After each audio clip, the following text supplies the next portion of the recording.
Capítulo 13. A adoração que agrada a Deus. Ame o Senhor, o seu Deus, de todo o seu coração, de toda a sua alma e de todo o seu entendimento e de todas as suas forças. Marcos 12:30. Deus quer você por inteiro. O Senhor não quer apenas uma parte de sua vida. Ele pede todo o seu coração, toda a sua alma, toda a sua mente e toda a sua força. Deus não está interessado em um comprometimento tímido, em uma obediência parcial ou nas sobras de seu tempo e de seu dinheiro. Ele deseja sua total devoção e não pequenos pedaços de sua vida. Certa vez, uma samaritana tentou argumentar com Deus sobre o melhor momento, lugar e forma de adorar. Jesus respondeu que essas questões externas não tinham importância. Onde você adora não é tão importante quanto o porquê você adora e quanto de você mesmo se oferece a Deus quando adora. Existe a forma certa e a forma errada de adorar. A Bíblia diz: sejamos agradecidos e adoremos a Deus de um modo que o agrade. O tipo de adoração que agrada ao Senhor apresenta 4 características. Deus se agrada quando nossa adoração é conforme a verdade. As pessoas frequentemente dizem: gosto de pensar em Deus como... E então descrevem o tipo de Deus que gostariam de adorar. Mas não podemos simplesmente criar uma imagem pessoal de Deus, confortável e politicamente correta, e então adorá-la. Isso é idolatria. A adoração deve ser fundamentada na verdade das Escrituras, e não em nossas opiniões a respeito de Deus. Jesus disse à samaritana: os verdadeiros adoradores adorarão o Pai em espírito e em verdade. São estes os adoradores que o Pai procura. Adorar em verdade significa adorar a Deus tal como Ele é verdadeiramente revelado na Bíblia. Deus se agrada quando nossa adoração é sincera.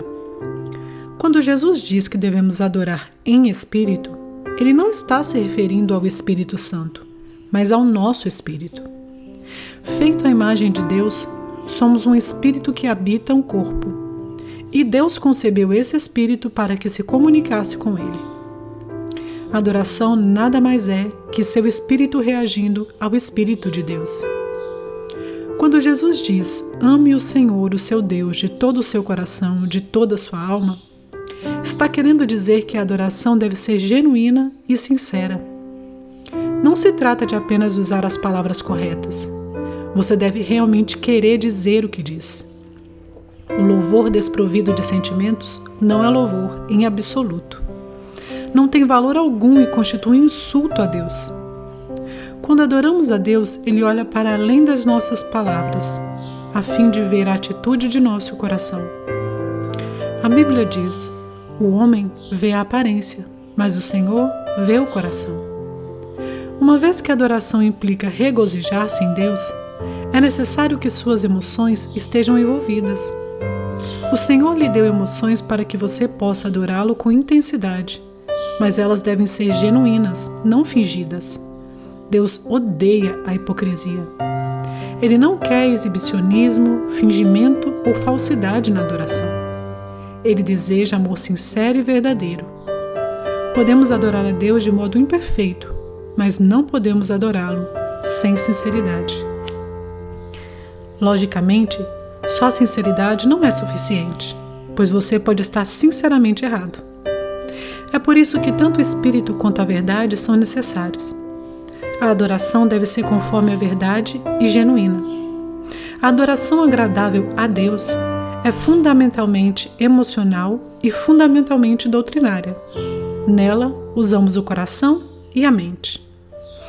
Hoje em dia, muitas pessoas acham que ser comovido por uma música é o mesmo que ser tocado pelo Espírito Santo, mas são coisas diferentes.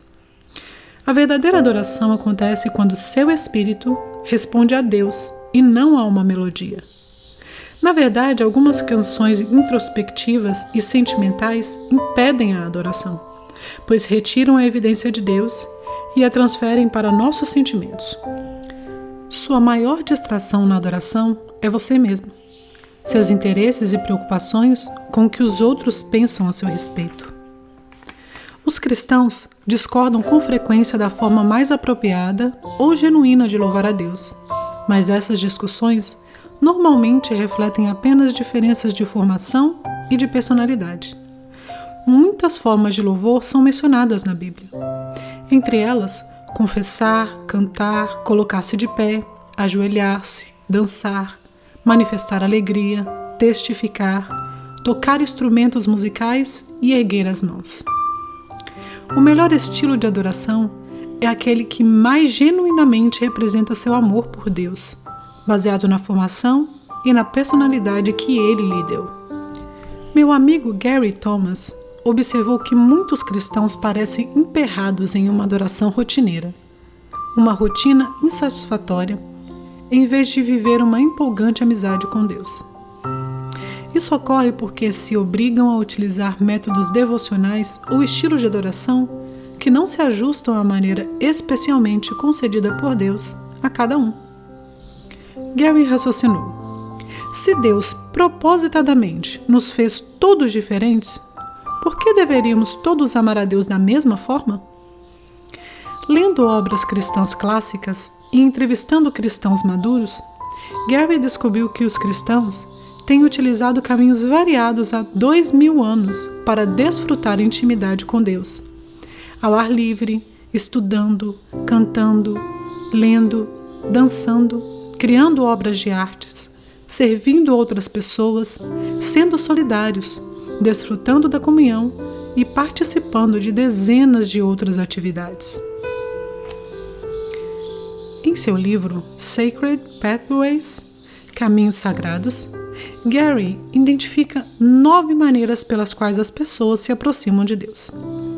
Os naturalistas são mais motivados a amar a Deus ao ar livre, em ambientes naturais.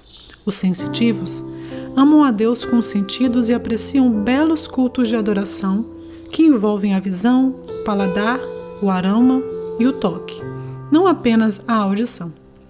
Os tradicionalistas aproximam-se de Deus por meio de rituais, liturgias, símbolos e estruturas rígidas. Os ascetas preferem amar a Deus na solidão e com simplicidade. Os ativistas amam a Deus pelo confronto com o mal, combatendo a injustiça e trabalhando para tornar o mundo um lugar melhor. Os caridosos amam a Deus, amando os outros e suprindo as necessidades deles. Os entusiastas amam a Deus com celebrações. Os contemplativos amam a Deus por meio da adoração. E os intelectuais amam a Deus ao estudá-lo, isto é, fazendo uso da mente. Não há um modelo único de aproximação para adorar e desenvolver amizade com Deus. Uma coisa é certa: você não glorifica a Deus tentando ser alguém que Ele nunca quis que você fosse. Deus quer que você seja você mesmo. Este é o tipo de pessoa que o Pai está buscando, os que são simples e honestos consigo mesmos, perante Ele em sua adoração. Deus se agrada quando nossa adoração é meditativa. A ordem de Jesus, ame o Senhor de todo o seu entendimento, é repetida 4 vezes no Novo Testamento. Deus não se agrada de cantorias indiferentes, preces superficiais com frases feitas, ou exclamações corriqueiras como louvado seja o Senhor, pois indicam que não conseguimos pensar em nada melhor para dizer no momento. Se a adoração for superficial, não terá valor algum. Você deve envolver sua mente. Jesus chamou vãs repetições as orações indiferentes. Até mesmo expressões bíblicas podem se tornar expressões banalizadas pelo uso exagerado, quando então deixamos de pensar no significado. É bem mais fácil utilizar chavões ao adorar que fazer um esforço para honrar a Deus com palavras originais. É por isso que o encorajo a ler diferentes traduções e paráfrases da Bíblia. Isso ampliará suas expressões de adoração. Tente louvar a Deus sem utilizar as palavras louvor, aleluia, obrigado ou amém. Em vez disso, eu só quero louvá-lo, Faça uma lista de sinônimos e use palavras novas como admirar, respeitar, valorizar, reverenciar, honrar e apreciar. Além disso, seja específico. Se alguém o abordasse e repetisse 10 vezes "eu te louvo", você provavelmente pensaria: por que motivo? Você preferiria ouvir 2 elogios específicos a dezenas de generalidades imprecisas. Deus também. Outra ideia é fazer uma lista dos diferentes nomes de Deus e concentrar-se neles. Os nomes de Deus não são casuais. Eles revelam diferentes aspectos do seu caráter. No Antigo Testamento, Deus se revela progressivamente a Israel, atribuindo novos nomes a si mesmo. Ele nos orienta a louvar seu nome. Deus também quer que nossas reuniões com a congregação sejam ponderadas. Paulo dedica a isso todo o capítulo 14 de 1 Coríntios e finaliza: tudo deve ser feito com decência e ordem. A esse respeito, Deus insiste em que nossos cultos sejam compreensíveis aos não cristãos, quando estes estiverem presentes em nossas reuniões de adoração. Paulo observa: se você estiver louvando a Deus em espírito, como poderá aquele que está entre os não instruídos dizer o amém à sua ação de graças, visto que não sabe o que você está dizendo? Pode ser que você esteja dando graças muito bem, mas o outro não é edificado. Ser zeloso ao tratar com os não cristãos que visitam o culto é uma ordem bíblica. Desprezar essa ordem é tanto ato de desobediência quanto de crueldade. Deus se agrada quando nossa adoração é prática. A Bíblia diz: apelo que vocês deem seus corpos a Deus, que eles sejam um sacrifício vivo, santo, o tipo de sacrifício que Ele pode aceitar. Por que o corpo? Por que o Senhor não diz: apresentem o seu espírito? Porque sem o corpo, você não pode fazer nada neste planeta. Na eternidade, você irá receber um corpo novo, aperfeiçoado e aprimorado. Mas enquanto estiver neste mundo, Deus diz: dê-me o que você tem. Ele está apenas sendo prático a respeito da adoração. Você já ouviu pessoas dizerem: não poderei participar da reunião desta noite, mas estarei com vocês em espírito. Você sabe o que isso significa? Nada. É inútil. Enquanto você estiver neste mundo, seu espírito só poderá estar onde seu corpo está. Se seu corpo não está lá, você também não está. Na adoração, devemos oferecer nosso corpo como sacrifício vivo. Normalmente, associamos o sacrifício com algo morto. Mas Deus quer que você seja um sacrifício vivo, que você viva por Ele. Entretanto, o problema com o sacrifício vivo é a possibilidade de ele fugir sorrateiramente do altar, o que muitas vezes acontece. Cantamos "Ó cristãos avante" no domingo e na segunda batemos em retirada e voltamos ao nosso velho modo de vida. No Antigo Testamento, Deus se agradou de diversos sacrifícios de adoração, pois profetizavam o sacrifício de seu Filho por nós na cruz. Hoje, Deus se agrada de sacrifícios de adoração diferentes: ação de graças, louvor, humildade, arrependimento, oferta em dinheiro, oração, serviço aos outros e ajuda aos necessitados. A verdadeira adoração implica um custo. Davi sabia disso e afirmou: eu não vou oferecer ao Senhor, meu Deus, sacrifícios que não me custaram nada. Um dos custos que a adoração tem para nós é o egocentrismo. Não se pode louvar a Deus e a si mesmo ao mesmo tempo. Você não adora para ser visto pelos outros ou para agradar a você mesmo. Ao adorar, você deliberadamente muda o foco da adoração para Deus. Quando Jesus diz: ame o Senhor de todas as suas forças, ele chama atenção para o fato de que adorar exige esforço e energia. Nem sempre é conveniente ou confortável, e às vezes a adoração é mero ato de força de vontade, um sacrifício voluntário. A adoração passiva é um paradoxo. Quando você louva o nome de Deus, mesmo sem vontade, quando sai de sua cama para adorá-lo cansado, quando ajuda outros que estão esgotados, você está oferecendo um sacrifício de adoração a Deus. Isso é agradável a Ele. Matt Redman, líder de adoração na Inglaterra, conta como seu pastor ensinou à igreja o verdadeiro significado da adoração. Para mostrar que a adoração é mais que música, ele proibiu todos os cânticos por um período de tempo, até que eles aprendessem a adorar de outras maneiras. Ao fim daquele período, Matt escreveu a clássica canção Heart of Worship, essência da adoração.